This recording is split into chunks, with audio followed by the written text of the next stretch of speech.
I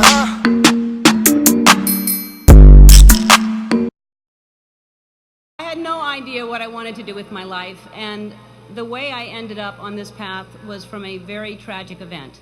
I was maybe 19, and my girlfriend at the time was killed in a car accident. And I passed the accident, and I didn't know it was her, and I kept going. And I found out shortly after that it was her. And I was living in a basement apartment. I had no money. I had no heat, no air. I had a mattress on the floor, and the apartment was infested with fleas. And I was soul searching. I was like, why is she suddenly gone and there are fleas here? I don't understand. There must be a purpose, and wouldn't it be so convenient if we could just pick up the phone and call God and ask these questions? And I started writing, and what poured out of me was an imaginary conversation with God, which was one-sided.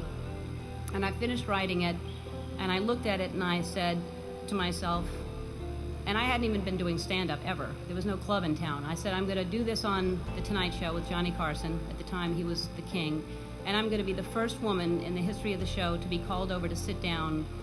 And several years later, I was the first woman in the history of the show, and only woman in the history of the show, to sit down because of that phone conversation with God that I wrote.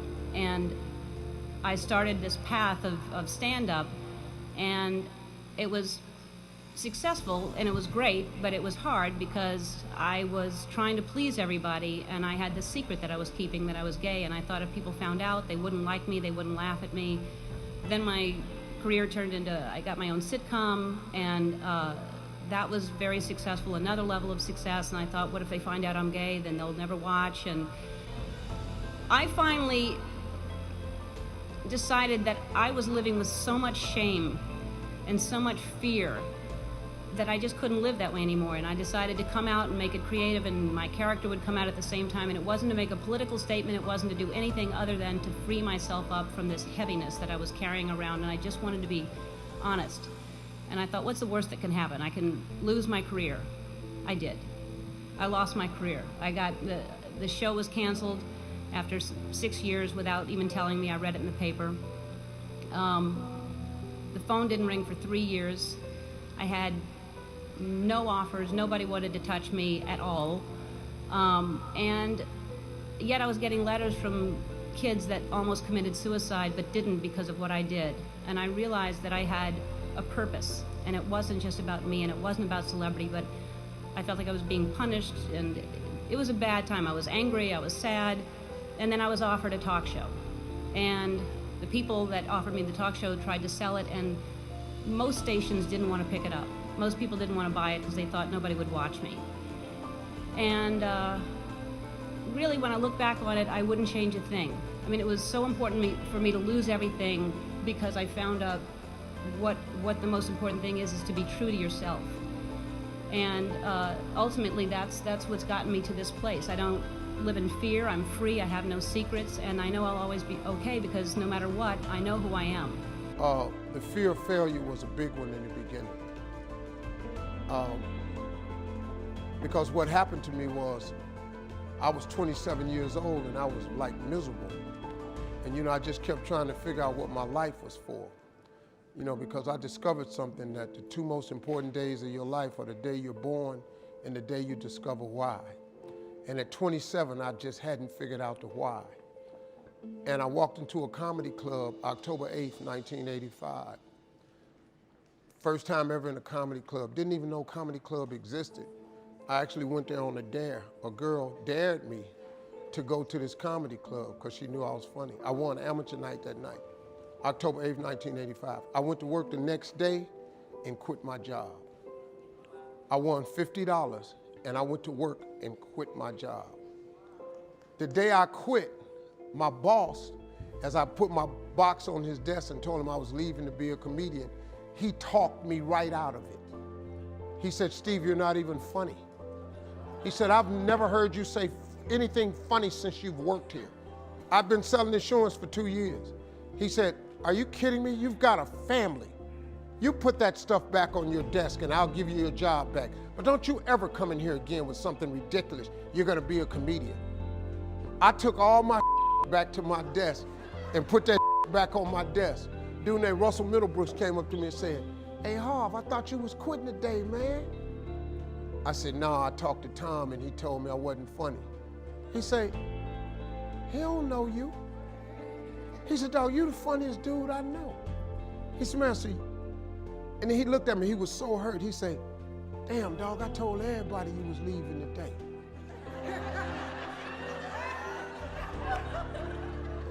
He said, "Man, I can't believe you letting that tell you what to do." And he swole me back up because I had been deflated. And I took that box right back in there. I said, "Tom, hey man, I'm really funny. I'm gonna make it." He said, "I'll tell you what, you leave out this door, don't ever come back in here again." So I tried to shake his hand. I said, "I'm not shaking your hand." He said, "You're making a huge mistake leaving your family out like this." He was right. I became homeless. I made a big mistake. That was right. I became homeless. I lived in a car for 3 years. Probably about 20 years after that, he was at a show. And he said, "I came to the show, I saw this Steve Harvey." He said, "I couldn't believe it was you." He was backstage, he said, "Oh my God, I always knew you were gonna make it." I said, "Tell man, me and that dude, man." But that was, overcoming that was my biggest. And none of my family believed in me. The only family member I had that thought it was a good idea was my father. Because my father was really funny. He just grew up in a time for blacks that was very different. And he just said, "Son, if you think you can make it, get on out there and get discovered." My father was born in 1914. It wasn't good. My grandfather was a slave. My grandfather was born into slavery. My grandfather was a slave till he was 12. So my background of people becoming successful was like, and my dad was the only one who believed in me. Everybody else told me no. Laughed at me, all kinds of. Where most children are proof of their parents' love, I was the proof of their criminality.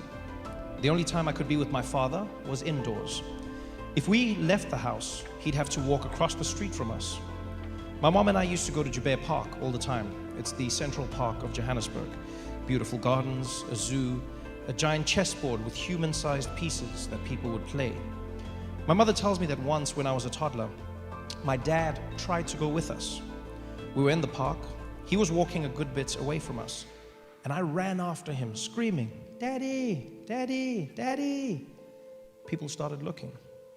He panicked and ran away. I thought it was a game and kept chasing him. I couldn't walk with my mother either. A light-skinned child with a black woman would raise too many questions. When I was a newborn, she could wrap me up and take me anywhere. But very quickly, that was no longer an option. You see, I was a giant baby, an enormous child. When I was 1, you would have thought I was 2. When I was 2, you'd have thought I was 4. There was no way to hide me. My mom, same as she'd done with her flat and with her maid's uniforms, found the cracks in the system. It was illegal to be mixed, in other words, to have a black parent and a white parent, but it was not illegal to be colored, in other words, to have 2 parents who were both colored. So my mom moved me around the world as a colored child. She found a creche in a colored area where she could leave me while she was at work. There was a colored woman named Queen who lived in our block of flats. When we wanted to go out to the park, my mom would invite her to go with us. Queen would walk next to me and act like she was my mother. And my mother would walk a few steps behind like she was the maid working for the colored woman. I've got dozens of pictures of me walking with this woman who looks exactly like me, but who isn't my mother. And the black woman standing behind us who looks like she's photobombing the picture, that's my mom. When we didn't have a colored woman to walk with us, my mom would risk walking me on her own. She would hold my hand or carry me, but if the police showed up, she would have to drop me and pretend I wasn't hers. I felt like I was a bag of weed. You start to learn about how races interact with each other and how races treat one another in a country. And that happened to me when I went to my first public school, when the teacher said to me, "These are your tests to come into the school. These are your marks. You should go to this class." I went to the class. It was only white kids, and I didn't think it was abnormal until I went to recess, and then there was a flood of black children that came out of nowhere, and I was like, "Where are you guys from?" And they were like, "Oh, we're in another class." And I was like, "Well, I feel like I want to be in that class. I understand your languages. I connect. Where the hell are you?" And then my teacher said to me, "You can't go to that class because that's not the smart class. You want to be in the class you're in." And she said, if you go there, the rest of your life may not go in the direction you wanted to. And I chose to go into the black class, and I'm sitting next to Oprah now.